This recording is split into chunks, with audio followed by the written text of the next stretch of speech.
போதை பழக்கத்தை மறைத்து காப்பீட்டு பெற்றவருக்கு காப்பீட்டை வழங்க வேண்டுமா அல்லது அதை நிராகரிப்பதற்கு காப்பீட்டு நிறுவனத்திற்கு உரிமை உள்ளதா?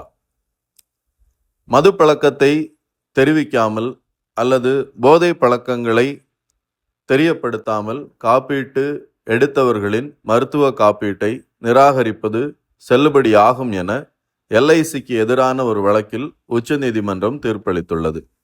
ஜீவன் ஆரோக்கியா என்ற திட்டத்தின் கீழ் பாலிசி பெற்று உயிரிழந்த ஒருவருக்கு எல்ஐசி நிறுவனம் உரிய பணத்தை தரவில்லை என மனைவி வழக்கு தொடுத்துள்ளார்.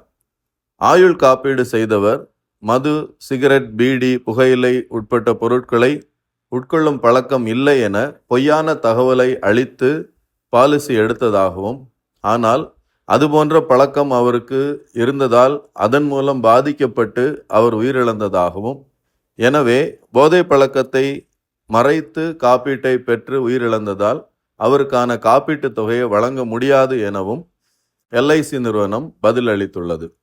இதற்கு மது பழக்கத்தை தெரிவிக்காதவர்களின் மருத்துவ காப்பீட்டை நிராகரிப்பது செல்லுபடி ஆகும் என உச்சநீதிமன்றம் தீர்ப்பளித்துள்ளது.